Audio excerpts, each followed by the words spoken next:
Hello and नमस्ते welcome to my blog. अनि यो चाहिँ धेरै बसेको ब्लग भनौँ, अनि सायद आमा यहाँनिर बसेको ब्लग चाहिँ यही नै हो। सो आज चाहिँ अनि म घरमा बस्दा बस्दा अल्छी लाग्यो, रुममा बस्दा बस्दा अल्छी लाग्यो। अझै सो माइन्ड फ्रेस गर्नको लागि बाहिर कता लाइन्स लेक छ सुनेको थिएँ, अनि त्यतैतिर यसो जाँदैछु। कस्तो चाहिँ रहेछ त अब त्यो लाइन्स लेक हेरौँ न भनेर अब एक्लै हिँड्यो के हुनु। अब परिवार साथीभाइ त छोडेर आइहाल्यो, अब एक्लै त हिँड्नु पर्छ।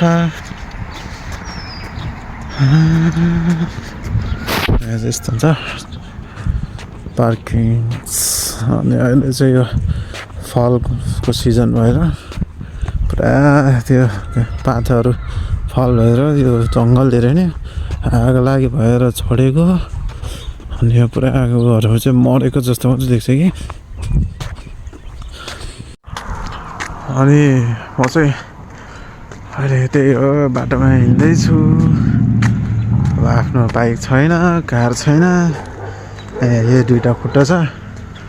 अब चुई हिँड्दै जाने। यहाँ चाहिँ यहाँको स्कुटर भेस्पा जस्तो छ है स्कुटर हेर्दा चाहिँ। भेस्पा जस्तो देखिन्छ स्कुटर चाहिँ देख्नु पाइरहेको हुन्छ। अब यो अब समर आउनु लाग्यो, बिस्तारै बिस्तारै बाइक स्कुटरहरू देख्नु पाइन्छ, नत्र त जाडोमा निकाल्दैन मान्छेहरूले। अहिले चाहिँ म आउँदा बेलातिर चाहिँ लास्टै चिसो थियो, अहिले चाहिँ अब गर्मी हुँदै आयो, त्यस्तो साह्रो चिसो छैन। नत्र त यसरी बाहिर हिँडेर कहाँ ब्लग गर्न सक्नु म आउँदा बेलातिर जस्तो भयो त। चाहिँ मिजोरी वारिन्सबर्ग भन्ने सिटीमा हो। अनि यहाँ चाहिँ त्यो ठुलो सिटी छैन, यो चाहिँ अब गाउँ नै हो, यो गाउँ एरिया भनौँ न। अब यस्तो त जङ्गलहरू छ, यस्तो जङ्गलहरू छ।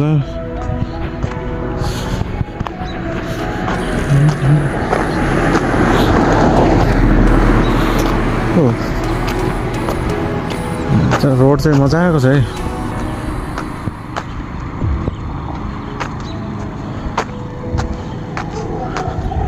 यस रोड चाहिँ मजाकै छ। नेपालमा यतिको रोड पाउने हो भने खत्रै कुदाइदिन्थ्यो होला।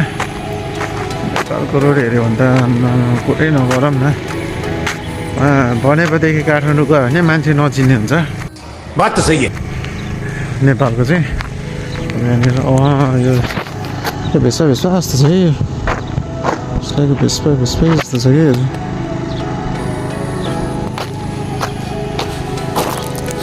अनि यो चाहिँ एभ्री रोडमा यसरी अब स्पिड लिमिट्स भनेर राखिदिएको हुन्छ। अनि अब त्यो चाहिँ रोड अनुसारको अब अलि हाइवे होइन, अब बिचभित्रको त्यो गल्ली रोड जस्तो भयो भने चाहिँ अब त्यहाँ अलि कम स्पिड। अब अनि हाइवेतिर चाहिँ अलि धेरै स्पिडको राखेको हुन्छ। हो त्यो पर एउटा बाइक रहेछ, it's like a truck.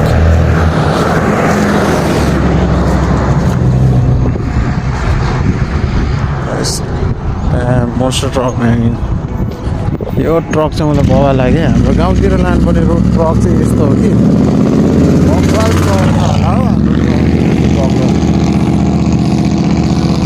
अब नेपालमा यस्तो गाडी लग्यो, सानो गाडी लग्यो भने त अब त्यही हो, खाल्डो खुल्डीतिर गरेर त पाहाडपुर चाहिँ निस्किन्छ होला यसको त।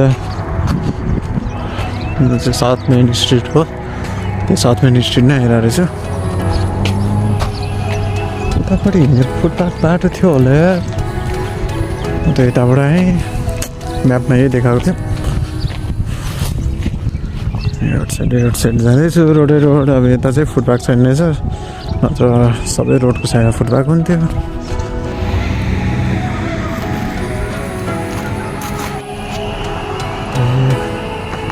दामी अनि मलाई यो पुल पनि दामी लाग्यो क्या। यो पुलको डिजाइन है, बाल छ, हाँसहरू आएर बसिरहेको छ, दामी लाग्यो। यो फोनबाट भिडियो क्वालिटी पनि खतरा आउँदो रहेछ है, दामी आउँदो रहेछ। ल राम्रो लाग्यो दामी छ हो। टक्क बेलुकातिर यसो इभिनिङ वाक आउनलाई राम्रो छ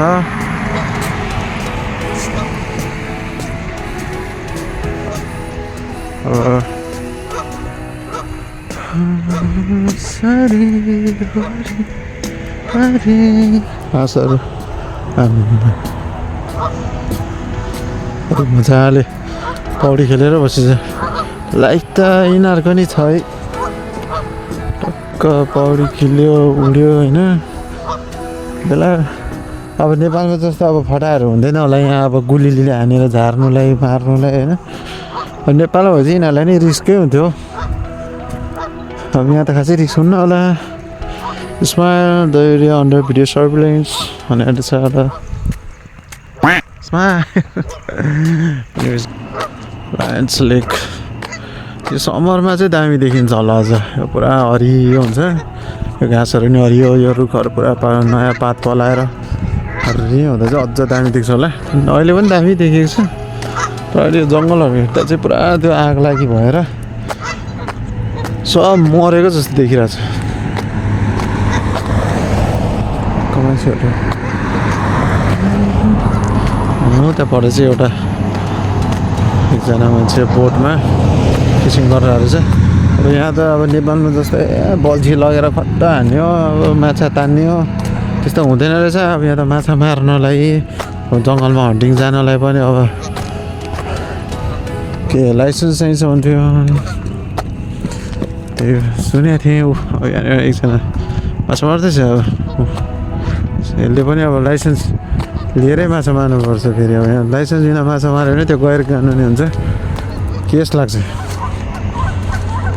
एकचोटि गरेर कतिको माछा मार्दो रहेछ फिसिङ चलिरहेको चाहिँ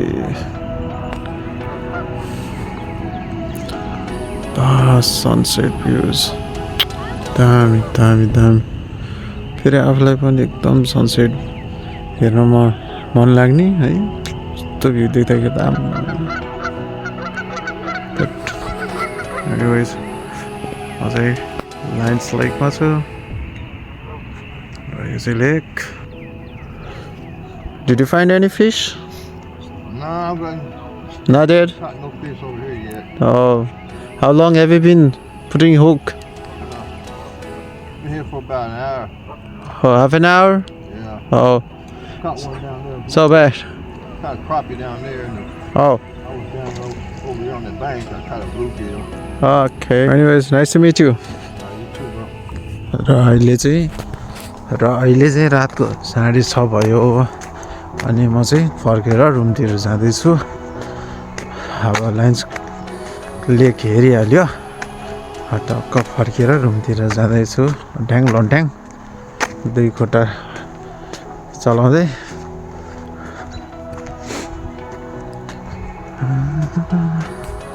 ठिक छ रमाइलो छ अब के भन्नु त काम दाम छैन खाने बस्ने त्यही हो होइन म चाहिँ रुम जाँदैछु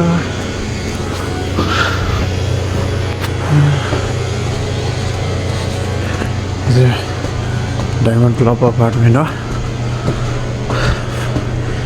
502 साउथ मेन स्ट्रिटमा पर्छ यो चाहिँ म चाहिँ सेकेन्ड फ्लोरमा बस्छु अनि मेरो अपार्टमेन्टमा चाहिँ सबै इन्डियन छ म मात्र नेपाली छु म नि नेपाली